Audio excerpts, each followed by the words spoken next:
We're Kyle and Jared Lott of Smack TV. Each week we go into millions of homes to show you great hunting. And we couldn't do what we do without TC Outdoors doing what they do.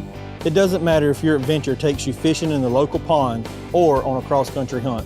TC Outdoors is going to be there for you with gear, know-how, and support, just like they are for us. They've been here for years. We know them. And we trust them. So come by TC Outdoors on Northside Drive. Tell them Jared and Kyle sent you. And welcome to the Georgia Southern Postgame Wrap-Up Show. I'm Josh Aubrey, being joined by Mike Anthony, sports editor and Georgia Southern beat writer for the Statesboro Herald. We're here where the Eagles have fallen to 0-8, believe it or not, on the season. Looked like they had this one, but end up falling by a final of 21-17 here at Paulson to Georgia State. Georgia State scores with just over 2 minutes to go. The Eagles get the ball back. They get down the field, get close, run out of time, and end up falling. Mike, this has got to be the heartbreaker of all heartbreakers so far this season. Yeah, you know, when you talk to coaches, they'll usually say give the other team a lot of credit, but Georgia Southern played its best game of the year. The defense, much maligned, going up against a dangerous passing game, shut Georgia State down for the majority of the game. Now, I guess you do give Georgia State credit. They hung in there. They kept it close. They made one big play at the end of the game to take the lead, but Georgia Southern just has to be kicking itself. They gave this one away. 3 big turnovers leading to 14 points, a couple of chances to just run the clock out in the fourth quarter, and this is a team that they've pretty clearly forgotten how to win. The Eagles did get a little bit of pressure on Manning today, but Georgia State only really looked like they went deep about 3 times, and twice I think they were successful. Were you surprised they didn't throw deep more often? Well, it looked like Georgia Southern was kind of backing off in its blitzes a little. They were getting some pressure, but they were doing it with committing minimal people to the rush. Only 5 guys, a couple times 6 guys would go. And it also looked like Georgia Southern was respecting the deep threats that the Panthers had. They were playing some shell coverage. It looked like, if anything, the timing wasn't quite there for Georgia State, and that allowed them kept them from getting some yards underneath. And then Georgia Southern was there in the backfield playing some center field, keeping them from taking shot after shot downfield. At their last drive, they had 3rd and long. The one guy you don't want to beat you is Penny Hart, and he did. And then he also beat him. The one guy you don't want to beat you for the touchdown, Penny Hart, and he did that again. Right, and on that last touchdown, that was just a great throw. Manning, we mentioned that he had been a little off on the timing, a little off on the accuracy, but he put it in a football-shaped window that was about the only place it could have been, and Hart shows why he's one of the best players in the entire conference. He makes a play with great coverage by Monquavian Brinson, who was all over the place again today with a couple of pass breakups, but it was strength on strength, and Georgia State made the play at the end. So Georgia State picks up the victory here at Statesboro at Paulson Stadium. Let's get out and see some of the highlights. Georgia Southern back in action Saturday. A beautiful day for football and a crowd of over 18,000 on hand for the Eagles and Georgia State. Unfortunately, trouble early on the first play from scrimmage. Miles Campbell makes the catch, then coughs it up. It's picked up by Chadron Sullivan, who goes 28 yards for the score, 7-0 Panthers. The Eagles try and respond. Shai Wirt scrambling. He'll end up taking off downfield. Picks up 17 yards, and nice block there, and a first down for Georgia Southern. Next, it's Wirtz going to the air, across the middle to O.B. Fortune, a nice grab, another first down. Then capping the 17-play 80-yard drive, Miles Campbell, 12 yards for the touchdown. Do what they do. And we're tied at 7-all. The defense with their best half of football all season long. Deshaun Cooper with the hit for a loss. The Eagles harassing Connor Manning throughout.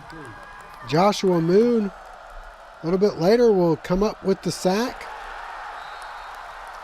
We move to the second quarter, and it's more of the same. This time it's Raymond Johnson with the sack. The Eagles unleashing Benedictine's Wesley Kennedy, and he'd come through with some big plays like this punt return to midfield, which would lead to a 48-yard Tyler Bass field goal. It's up and good. 10-7 Georgia Southern at the half. Second half, the Panthers moving downfield. Manning will hit Penny Hart for a first down. That drive stalls, and the field goal attempt is wide right. Still 10-7. Southern trying to move downfield. Wesley Fields gets ahead 12 yards for a first down. Later on 4th and short, the Eagles give to Montero Garrett, who hurdles his way to a first down, and then capping the drive, another 4th down, and Wirtz keeps it himself. He's in, and it's 17-7. Things looking good until moments later, Manning finally goes deep, and he's got Penny Hart behind the Eagles secondary for a 70-yard pickup. Hart with 191 yards receiving. That would lead to Manning to Roger Carter for the score, and the lead cut to 17-14. That would take us to the 4th, and again the Eagle D pressuring Manning. Logan Hunt the sack here. And then it's Monquavian Brinson knocking the ball into the arms of Chris De La Rosa. The Eagles take over an excellent field position, but from the 20-yard line, Wesley Fields will get hit. He coughs the ball up, and the Panthers take over. This time they try and make the Eagles pay. 3rd and long, and the one guy you've got to account for is Penny Hart. Well, there he is, getting past the defense, hauling in another big play inside the 30. The defense able to hold, though. The Panthers try a long field goal attempt. This one misses again, and it's still 17-14. So back to offense we go. Less than 5 minutes to go. Wesley Fields gets hit and fumbles again. And once again, the Panthers back in business. 3rd down, and Manning comes through with the first down pass. He'd finished with over 300 yards through the air. Later, Manning looking for who else? Penny Hart, and he hauls it in. A nice grab, and it's 21-17. The Eagles with 2.5 minutes to go, and not the greatest clock management.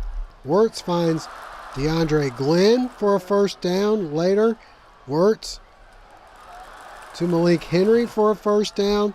But with 10 seconds to go and no timeouts, the one thing you have to do is throw the ball or get rid of it, and instead, Wirtz gets thrown down, and the game ends with the Eagles falling to 0-8, losing by a final of 21-17.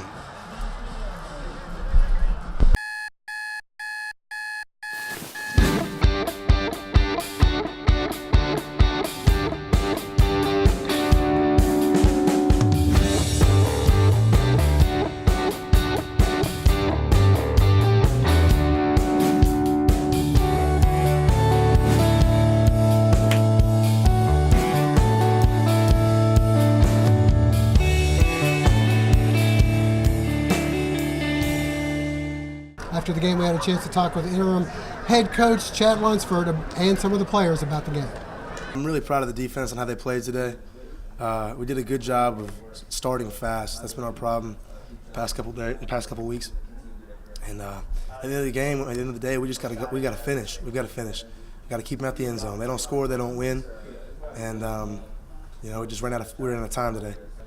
You expect, when you got good players like that, Georgia State's got a really good wide receiver, you expect them to make some plays, but, as long as you keep them in front of you, you can get them to make mistakes, which they did throughout most of the game. And like I said, we did a good job early stopping that, but we've got to be better. Got to be better. It's tough, man. It's real tough. But like I said, we made mistakes and they capitalized. That's the way the game went, and we just got to learn from it. We got to keep the ball at the ground. That's what hurt us, myself included. So we just got to get better at that. We did better this week, but like I said, the ball was still on the ground. 3 turnovers, they cost us. And myself, like I said, I'm part of the blame of that, and I got to take responsibility for it and just get better. Obviously, loss. Biggest thing take from it is we got to hold on football. Ball security, ball security, ball security. We take care of the ball, we win the ball game. Defense played a really good game, but when it comes down to it, you put the ball on the ground, hard to win. Coach, you guys did a really good job preventing the big plays. They didn't seem like they threw deep very often, but on that last drive, Penny Hart, the one guy you can't let beat you deep, and then again in the end zone for the touchdown. Were you guys conscious to try to stop that guy, or was it just the regular defense playing the normal way? We're going to know where Penny Hart is. Penny Hart's a good football player. We let him get behind us. We were going to do something to stop Penny Hart. Penny Hart made a play. We didn't. But But yes, we were very aware of him, and we were going to try to shut him down in crucial situations. Just didn't happen. Clock management at the end of the game, did you feel good about the way things went? Is that stuff that you guys work on, I'm sure, in practice? Trying to think back on it, I thought the offense did a good job trying to get us in a situation to win the game there. We moved the ball down. We got the clock stopped when we needed to. We run out of time at the end. But we do work on that every week, and we're constantly talking about timeouts. We're constantly talking about when to clock the ball, what we need to do when we get a first down. All that stuff is taught to our players. We work it in practice. So, we didn't end up getting a touchdown right there when we needed it, but I did think the guys fought to try to go win it. There's a lot of things that you're going to see in this game where we could have put it away early. If we don't fumble on the first play of the offensive series of the first play of the game and they score a touchdown, we're still winning this ball game. We still win the ball game. So, yes, clock management, making sure we can go down and score in a 1 minute situation or going to run out the clock in a 3-4 minute situation. Yes, that's things that we still need to continue to work on. We haven't been in a lot of those situations this year, okay, so we can learn from it. There's no doubt about that. But we're going to see a lot of things right here where we could have won this football game. Under center stuff's starting to be really good for us. We're trying to get our timing. Everything's, working in that. It's hard to go to a wholesale change on that. So, we're going to be in the gun. And the one-back stuff is just some things that we thought could hurt their defense. So, we've worked these things all year, and we've installed this from spring to fall camp. So the one-back stuff's not like new to us. It's just it was something we felt like it would hurt their defense, and we felt like that this was something that could help our offense. I think the gut feel is that Shy was the guy today. We're still going to try to play both of them, and if one of them we feel like is playing better than the other one, we're going to play that guy. 0-7, but you had almost a packed house. That had to be something that makes you feel good, because the last game it wasn't quite like this. What do you attribute that to, and how do you feel about the crowd you guys had out there tonight? Very proud of Eagle Nation. Our guys fed off of it, and I honestly believe that they played better because of it. I don't know what to attribute to other than this is one of the best fan bases in the country, and they came to support our guys, and we asked them to support our guys, and that's what they came and did, and we appreciate that awful lot. All right, Mike, no time to lick your wounds. You're 0-8 on the season, and now you've gone from one of your biggest rivals to probably your biggest rival on the road at App State for a Thursday night matchup. Yeah, it's going to be two banged-up teams and two teams that are angry and desperate for a win. The Eagles, of course, 0-8, but App State going into the season entertaining thoughts about an Access Bowl, thinking they could walk away with this conference if they played right. Well, they're on a two-game losing streak as well, losing to UMass last week, and then on Saturday falling to UL Monroe. So the Mountaineers kind of out of the picture as far as a Sun Belt title, and they're going to be angry, and it's tough enough to win up there when both teams are good or the Eagles have momentum. It's going to be a different animal with Georgia Southern being, let's face it, as low as they've ever been in the modern era. All right, well, that'll wrap things up for now. For Mike Anthony, I'm Josh Aubrey. Thanks for joining us. Hope to see you again soon.